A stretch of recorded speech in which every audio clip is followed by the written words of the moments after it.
Fundamental analysis is a method of analyzing stocks by examining their financial and economic data, as well as other qualitative factors, to determine their intrinsic value. Some important ratios to consider when conducting fundamental analysis in the stock market include price to earnings (PE) ratio. This ratio measures the price of a stock relative to its earnings per share. It is calculated by dividing the current market price by the company's earnings per share, EPS. A high PE ratio may indicate that a stock is overvalued, while a low PE ratio may suggest that it is undervalued. Price to book (PB) ratio.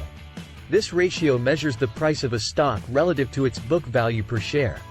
It is calculated by dividing the current market price by the company's book value per share. A high PB ratio may indicate that a stock is overvalued, while a low PB ratio may suggest that it is undervalued. Dividend yield. This ratio measures the annual dividend paid by a company relative to its current stock price. It is calculated by dividing the annual dividend per share by the current market price per share. A high dividend yield may indicate that a stock is undervalued, while a low dividend yield may suggest that it is overvalued. Debt to equity ratio. This ratio measures a company's debt relative to its equity.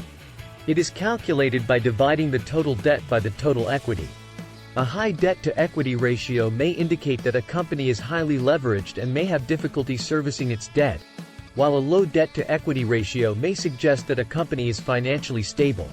Return on equity, ROE.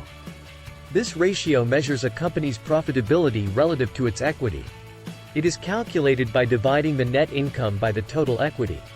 A high ROE may indicate that a company is efficient at generating profits with its equity, while a low ROE may suggest that a company is not making the most of its equity. Earnings per share, EPS. This ratio measures a company's profitability on a per-share basis.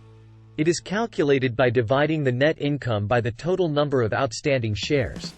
A high EPS may indicate that a company is profitable and may have growth potential, while a low EPS may suggest that a company is struggling to generate profits. These are just a few examples of the ratios that can be used in fundamental analysis. It is important to consider multiple ratios and other factors when evaluating a company's financial health and intrinsic value.